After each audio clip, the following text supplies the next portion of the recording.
Yun ang ano. Tinatanong niya kung diyan ba siya mamamatay. No. Only God knows hanggang kailan yan siya. Ang hininga natin, di ba? Lahat ng hininga natin, natitirang hangin dyan sa baga natin, lahat belongs to God. Oras na nobody knows when yan kukunin ng Panginoon. So how do you feel, ma'am, after seeing him for about a month and a half, no? Na hindi niyo siya nakita. Anong assessment niyo? Pumayag siya, ano siya, ano siya. Inaano ko yun sa ano eh. Ako na nga nagiging kontrabida eh. Sa akin na. Ako yung kontrabida. Kasi sinabihan ko nga siya eh. Hindi siya inaaway. Sabi, di ba, right kami eh. Right kami ng tanong-tanong. Diba? Sabi, tinanong ko nga si Sal Panelo, sabi ko, bibis lang mo kasi siya daw kung ano, kung kliyente daw niya, sinasabihan daw yan, sige, magtanong ka sa ibang, mag-inquire ka sa ibang lawyer, ganun, di ba?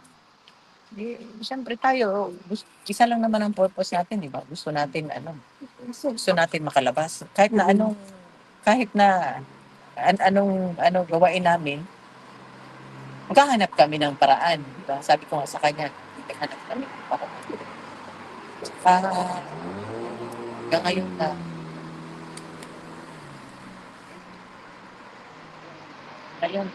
bewildered ka, di ba? Kasi wala namang task sa Pilipinas. Tsaka working naman ang justice system natin.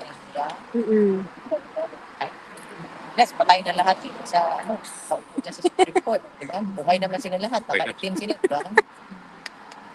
Yun ang ano ko. Wala naman ni isa. Wala naman ni-receive yan na kaso sa Pilipinas. May functioning pa na sa Pilipinas. So yan lang. Bewildered hanggang ngayon. Kasi deprived mo ng buti sana ka mo kung may 40 years o yung So, sabi ko nga nasabi ko to sa lawyer, sabi ko, wala siyang, only God knows hanggang kailan yan siya.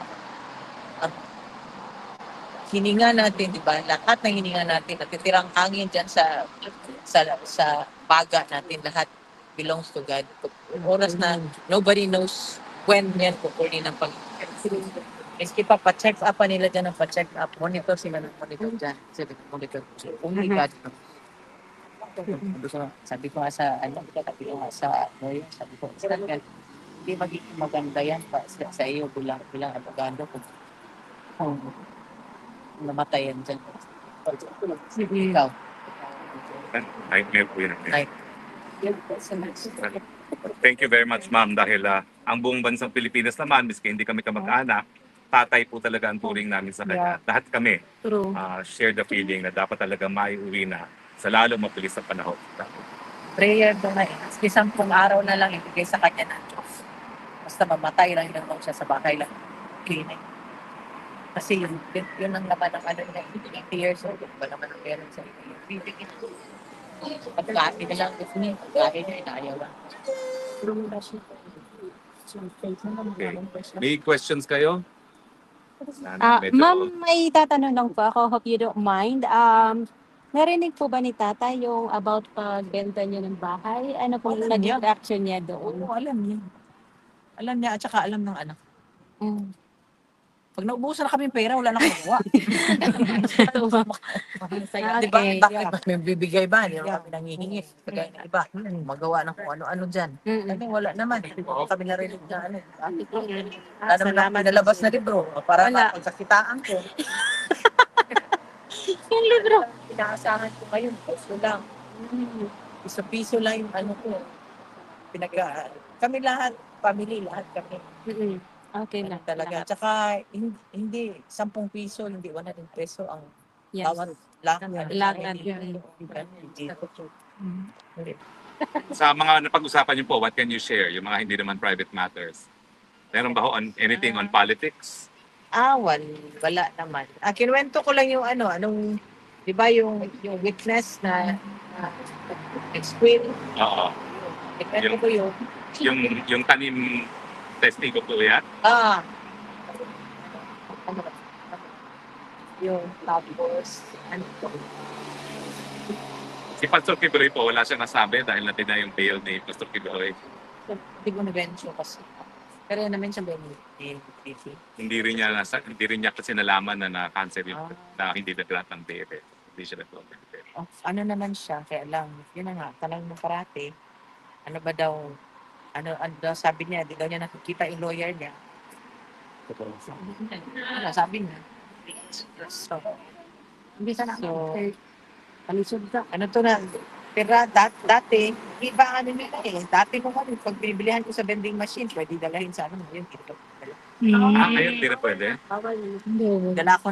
Bumili ako ng 2 chips sa vending machine, saka bagay, pangalawa niya ito, tira niya to. Yun, tapos, yun ang ano, tinatanong niya kung diyan ba siya mamamatay. Oo. Ay, sabi ko, may awa. Ma'am, reaction lang po yung pagpapayat ko ni Tatay Digong. Totoo, payat talaga siya. Ngayon, napansin ko. Noon pa yun, di ba, yung last time ko natin. Kasi, remember ko ng Thursday ako pumunta. Tapos, punta ko ng Tuesday. Pansin ko talaga po kaya. So lalo pa pong pumayat or the same lang? Payat. Okay. Yung buto niya dito, lumalim. Lumalim ang buto. Pero yung pagpayat niya, ma'am, hindi naman nagsasag yung face. Or, Wala. Ano Okay. talaga, maliit talaga yung face niya na, ano, di ba? Hindi na talaga yung, hindi naman siya cheeky na. Hindi yan totoo Dito sa niya. Facebook. Dito niya, malalim. Dito, kita yung ano niya, buto niya. Yun, tapos, yun, tanong niya, kailan daw, ano, kailan daw siya. Si Kitty po, when is she visiting the father? Mag-aabot siya mga next month po. Tapos, ano po. Kasi kanina tumawag, nag-call ang papa niya eh. Call, tapos, naiyak na naman ako kasi kitahan niya. Pinantahan niya yung papa niya. Tapos, sinasabi niya kasi na, nakakausap doon yung lola niya. Tanong sa akin ng papa niya, okay ba daw dito? Sabi ko, okay naman siguro. Sabi sabi ko nga, baka out of yung inspiration or what. Pero, awa ng Panginoon, okay naman siguro siya. Meron ba ho siyang mensahe sa aming mga nagsusuporta sa kanya? Siyempre, papasalamat siya. Alam niya nandiyan kayo. Alam niya na pinagdarasal niyo siya. Dasal lang tayo. Sinabihan ko nga saan. Yun lang yung portion na narinig ko na tama ba yun na sabi ni Pipi na sinabihan niya miskin na siya na mag-isa, sinabihan ICC, di ba? Na mali. Tama ba yun? Tama po sinabi niya. Sinabihan ko. Sabi ko nga sa siya nga di niya alam ang kaso niya. Tinatanong niya ano ba talaga ang ko? Kaso. Hindi niya alam ang sabi ko wala sila makita eh. Nakalkal na sa ilalim ng mga kita na yung tain ng mga tao. Ang kaso wala pa. Kasi Sabihin niyo hanggang ngayon po nag-advertise pa sila sa mga testigo na lumabas. At Ayan. sa pilitan na talagang kinoko sa mga pulis na mag-testigo, wala namang bumibigay. sinabihan ako nung may kasi diyan eh. May tao diyan na team diyan na nagsabi lang ako ng news. 'Di ba tama ba yung news? Na yung na kay kanina ba yan?